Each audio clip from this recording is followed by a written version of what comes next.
ಪ್ರಿಯರಾದವರೇ, ಯೇಸುಕ್ರಿಸ್ತನ ನಾಮದಲ್ಲಿ ನಿಮಗೆ ನನ್ನ ಪ್ರೀತಿಯ ವಂದನೆಗಳು. ಹೇಗಿದ್ದೀರಾ? ಚೆನ್ನಾಗಿದ್ದೀರಾ? ಈ ದಿನ ನಿಮಗೆ ಆಶೀರ್ವಾದವಾದ ದಿನ, ಯಾಕೆಂದರೆ ದೇವರು ಮಾತು ಕೊಟ್ಟಿದ್ದಾರೆ. ಆತನು ಮಾತು ತಪ್ಪದೇ ಇರುವ ದೇವರು. ನೀವು ನಂಬಿ ಆ ಆಶೀರ್ವಾದಗಳನ್ನು ಸಂತರಿಸಿಕೊಳ್ಳಬೇಕು. ಏನು ಆಶೀರ್ವಾದ ಎಂದು ಹೇಳುತ್ತೀರಿ? ಬರೀ ಹೋರಾಟವೇ ಆಗಿದೆ, ಯುದ್ಧವೇ ಆಗಿದೆ, ಬರೀ ಹೋರಾಟ, ಸಮಸ್ಯೆಗಳು ಎಂದು ಹೇಳುತ್ತೀರಾ? ಅದುವೇ ಕ್ರೈಸ್ತ ಜೀವಿತ? ನಿಮಗೆ ಹೋರಾಟ ಉಂಟೆಂದು ಯೇಸು ಹೇಳಿದ್ದಾನಲ್ಲ, ಹೋರಾಟ ಉಂಟು. ಕೆಲ ವ್ಯಕ್ತಿಗಳು, ದುಷ್ಟ ಮನುಷ್ಯರು, ಸೈತಾನನ ಕ್ರಿಯೆಗಳು, ಈ ಹೋರಾಟಗಳೆಲ್ಲ ನಮಗೆ ಉಂಟು. ಆದರೆ ನೀವು ಭಯಪಡಬೇಕಾದ ಅವಶ್ಯಕತೆ ಇಲ್ಲ. ದೇವರೊಂದು ಆಶೀರ್ವಾದ ಇಟ್ಟಿದ್ದಾರೆ. ಏನು ಆಶೀರ್ವಾದ ಗೊತ್ತಾ? ವಿಕ್ಟರಿ, ಜಯ ಎಂಬಂತ ಆಶೀರ್ವಾದ. ಅದು ಹೇಗೆ ನಡೆಯುತ್ತದೆ ಎಂದು ಕೇಳಿದರೆ, ವಿಮೋಚನ ಕಾಂಡ 14:14 ದೇವರು ಮಾತು ಕೊಟ್ಟಿದ್ದಾರೆ, ಯೆಹೋವನೇ ನಿಮಗಾಗಿ ಯುದ್ಧ ಮಾಡುವನು, ನೀವಂತೂ ಸುಮ್ಮನೆ ಇರ್ರಿ. ಏನು ಯುದ್ಧ ಮಾಡೋದಕ್ಕೆ ಜನಗಳು ಬಂದು ನಿಂತಿದ್ದಾರೆ, ನಾವು ಹೇಗೆ ಸುಮ್ಮನಿರಲು ಸಾಧ್ಯ? ನಾವು ಫೈಟ್ ಮಾಡಬೇಕಲ್ಲ. ನೀವು ಸುಮ್ಮನೆ ಇರಿ, ಆತನು ಯುದ್ಧ ಮಾಡುವನು. ಅದುವೇ ವಾಗ್ದಾನ. ಆತನು ಯುದ್ಧ ಮಾಡಿದರೆ ನಿಮಗೆ ಜಯ ನಿಶ್ಚಯ, ಜಯ ಹೊಂದುವಿರಿ. ಅದುವೇ ದೇವರು ನಿಮಗೆ ಕೊಡುವಂತ ಆಶೀರ್ವಾದ. ಸೇವೆಯಲ್ಲಿ ಸಮಸ್ಯೆಯ ದುಷ್ಟ ಮನುಷ್ಯರು ಹೋರಾಡುತ್ತಾ ಇದ್ದಾರಾ? ಅಧಿಕಾರಿಗಳು ಬಂದು ಹೋರಾಡುತ್ತಾರಾ? ಬಿಸ್ನೆಸ್ನಲ್ಲಿ ಸಮಸ್ಯೆ, ಇಕ್ಕಟ್ಟುಗಳ ನಿಮ್ಮನ್ನು ಪೀಡಿಸುತ್ತಾ ಇದ್ದಾರಾ? ನೀವು ಕೆಲಸ ಮಾಡುವಲ್ಲಿ ಮೇಲಧಿಕಾರಿಗಳು ನಿಮ್ಮನ್ನು ಪೀಡಿಸಿ ಇಕ್ಕಟ್ಟಿಗೆ ದುಡುತ್ತಾ ಇದ್ದಾರಾ?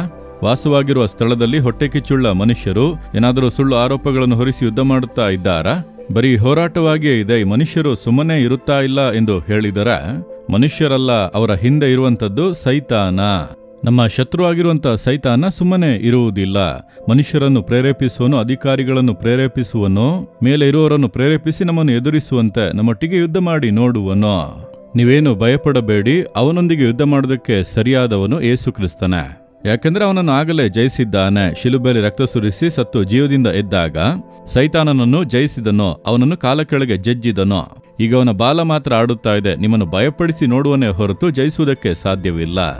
ನೀವು ಆತನನ್ನು ಆಶ್ರಯಿಸಿಕೊಂಡು, ನನಗಾಗಿ ಕರ್ತನೆ ಯುದ್ಧ ಮಾಡುವನು, ಆತನೇ ನೋಡಿಕೊಳ್ಳುವನೆಂಬುದಾಗಿ ಸುಮ್ಮನೆ ಇರಿ, ದೇವರು ಅದ್ಭುತ ಮಾಡುವರು. ಆತನಿಗೊಂದು ಹೆಸರುಂಟು ಗೊತ್ತಾ? ಸೇನೆಗಳ ಕರ್ತನು, ಯುದ್ಧದಲ್ಲಿ ಪರಾಕ್ರಮಿಯಾಗಿರುವಂತ ಕರ್ತನು. ಆತನಿಗೊಂದು ದೊಡ್ಡ ಸೇನೆ ಇದೆ ಗೊತ್ತಾ? ಕೋಟಿ ಕೋಟಿ ಕೋಟಿ ದೂತರುಗಳು. ಒಬ್ಬನೇ ಒಬ್ಬ ದೂತನನ್ನು ಕಳಿಸಿದರೆ ಸಾಕು, ಶತ್ರುಗಳೆಲ್ಲ ಕಾಣದೆ ಹೋಗುವರು. ನನ್ನ ಸೇವೆಯ ಹಾದಿಯಲ್ಲಿ ಸೈತಾನನು ಅನೇಕ ದುಷ್ಟ ಮನುಷ್ಯರುಗಳನ್ನು ಎಬ್ಬಿಸಿ ನನ್ನನ್ನು ಅಡಗಿಸಬೇಕೆಂದು ಅಂದುಕೊಂಡ. ಅಧಿಕಾರಿಗಳನ್ನು ಎಬ್ಬಿಸಿದನು, ಗುಂಪುಗಳನ್ನು ಎಬ್ಬಿಸಿದನು, ಎಷ್ಟೋ ವಿಧಗಳಲ್ಲಿ ಕ್ರೈಸ್ತರನ್ನೇ ಎಬ್ಬಿಸಿ ನನಗೆ ವಿರೋಧವಾಗಿ ಮಾತನಾಡುವಂತೆ ಮಾಡಿದನು. ಏನು ನಡೆಯಿತು ಅಂದರೆ, ಏನು ಮಾಡಲು ಆಗಲಿಲ್ಲ. ಕರ್ತನೆ ನನಗಾಗಿ ಯುದ್ಧ ಮಾಡಿದನು. ಅವರಲ್ಲಿ ಕೆಲವರು ಕಣ್ಣಿಗೆ ಕಾಣದೆ ಹೋಗಿಬಿಟ್ಟರು. ದೇವರು ಯುದ್ಧ ಮಾಡಿದರೆ ಏನಾಗುತ್ತದೆ ಗೊತ್ತಾ? ಕೆಲವರು ಕಣ್ಣಿಗೆ ಕಾಣದೆ ಹೋಗಿಬಿಟ್ಟರು.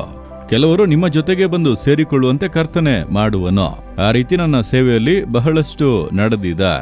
ಎದುರಿಸಿ ಪರಿಹಾಸ್ಯ ಮಾಡಿ ವಿರೋಧವಾಗಿ ಕಾರ್ಯ ಮಾಡಿದಂತ ಕೆಲವರು ನನ್ನ ಜೊತೆಗೆ ಸೇರಿ ಈಗ ಒಳ್ಳೆ ಸ್ನೇಹಿತರಾಗಿದ್ದಾರೆ, ನನಗಾಗಿ ಪ್ರಾರ್ಥಿಸುತ್ತಾರೆ. ಕೆಲವರು ಕಾಣದೆ ಹೋದರು, ಏನಾದರೆಂಬುದೇ ತಿಳಿಯದು. ನನಗೆ ವಿರೋಧವಾಗಿ ಅವರ ಧರ್ಮದ ವೈರಾಗ್ಯವುಳ್ಳಂತ ಒಂದು ಮತ ಭಯೋತ್ಪಾದನೆ ಸಂಘಟನೆಗೆ ಸೇರಿದ ಒಬ್ಬ ಸಹೋದರ, 2 ಬಿಸ್ನೆಸ್ ಇದ್ದವರು, ದೊಡ್ಡ ಹಣವಂತರಾಗಿ ಇದ್ದವರು, ನಾಶ ಮಾಡದೆ ಬಿಡುವುದಿಲ್ಲ, ಇಲ್ಲದೆ ಮಾಡದೆ ಬಿಡುವುದಿಲ್ಲ ಎಂದು ನಮ್ಮ ಸೇವೆಗೆ ವಿರೋಧವಾಗಿ ಏನೆಲ್ಲ ಸಮಸ್ಯೆಗಳನ್ನು ಮಾಡಬಹುದೋ, ದುಷ್ಟ ಮನುಷ್ಯರನ್ನು ಎಬ್ಬಿಸಿದರು, ಅಧಿಕಾರಿಗಳನ್ನು ಎಬ್ಬಿಸಿದರು, ಏನೇನು ಮಾಡಬಹುದು ಎಲ್ಲವನ್ನೂ ಮಾಡಿದರು. ಆ ರೀತಿ ಮಾಡಿದವರು ನಾವು ಸುಮ್ಮನೆ ಇದ್ದೆವು, ಕರ್ತನು ಯುದ್ಧ ಮಾಡುವನೆಂದು. ಇಂದು ಅವರು ಇಲ್ಲ, ಅವರ ಬಿಸ್ನೆಸ್ ಎಲ್ಲ ಹೋಯಿತು, ಅವ್ರಿಗಿದ್ದಂಥ ಎಲ್ಲವೂ ಹೋಯಿತು, ಅವ್ರಿಗಿದ್ದಂಥ ಗೌರವ ಹೋಯಿತು. ಈಗ ವ್ಯಕ್ತಿಯೇ ಇಲ್ಲ, ಕಾಣದೆ ಹೋಗಿಬಿಡುತ್ತಾರೆ. ಕರ್ತನು ಯುದ್ಧ ಮಾಡಿದರೆ ಹಾಗೆ. ಆದ್ದರಿಂದ ನೀವು ಯಾಕೆ ಭಯಪಡಬೇಕು? ನೀವು ಸುಮ್ಮನೆ ಇರಿ. ದೇವರೇ ಅವರಿಗೆ ಏನು ಮಾಡಬೇಡಿ, ಅವರು ಮನ ತಿರುಗುವಂತೆ ಮಾಡಿರಿ, ಅವರನ್ನು ರಕ್ಷಿಸಿರಿ ಎಂಬುದಾಗಿ ಪ್ರಾರ್ಥನೆ ಮಾಡಿ ಸುಮ್ಮನೆ ಇರಿ.